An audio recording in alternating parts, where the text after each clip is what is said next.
প্রতিদ্বন্দ্বী আছেন, আমি শ্রদ্ধা এবং সম্মানের সাথে বলছি, আমার সকল নেতৃবৃন্দকে অনুরোধ করছি, সাবধান সাবধান, আপনারা কখনো তাদেরকে তুচ্ছার্থে কথা বলবেন না।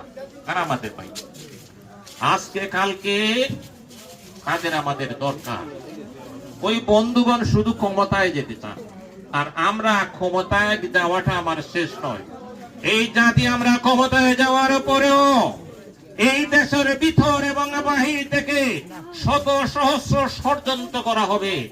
এই জাতি মাথা উঁচু করে দাঁড়াও, এই জাতি অর্থনৈতিক ভাবে মুক্ত হোক, উন্নত হোক, তারা সেটা চায় না।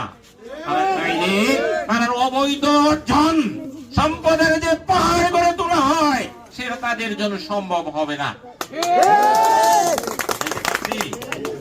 এই জন্য সেই দিনও আমাদের ত্যাগ কোরবানি অনেক স্বীকার করতে হবে। আজকে যে বিরোধিতা করছে, কালকে ওই বন্ধুগণ আমাদের বন্ধু হয়ে যেতে পারেন, আমাদের ভাই হতে পারেন, সাহায্যকারী হতেন। এই দেশকে আমাদের গড়তে হবে, আমাদের সন্তানগুলির ভবিষ্যৎ আমরা গড়ে তুলতে হবে। আমরা এখানেই থেকে থেমে থাকবো না, এই জাতিকে একটা উন্নত জাতিতে রূপান্তরিত করতে হবে।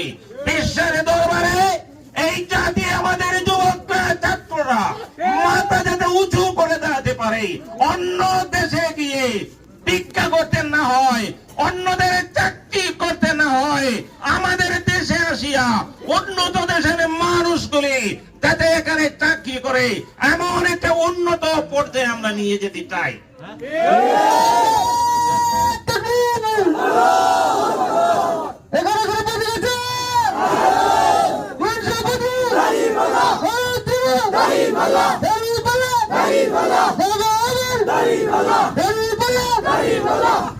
বিষয়টা হলে সময় নেই, কথা বলার ইচ্ছা থাকলেও সেটা বলতে পারবো।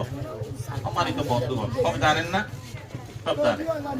একটা সিস্টেম আছে, একবার বলছেন আর না ঢাকা কি, এই যে সংস্কার, যেটা সংস্কারটা কি, সংস্কার একটা সিস্টেমের নাম, একটা পদ্ধতির নাম, একটা নিয়মের নীতির নাম।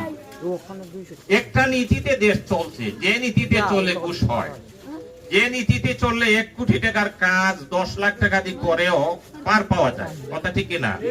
যে নীতিতে ওই প্রাইমারি স্কুলের একটা নাইট গার্ড নিয়োগ করতে 2-2.5 লক্ষ টাকা ঘুষ দিতে হয়, শিক্ষক তো আরো ঠিকই আছে।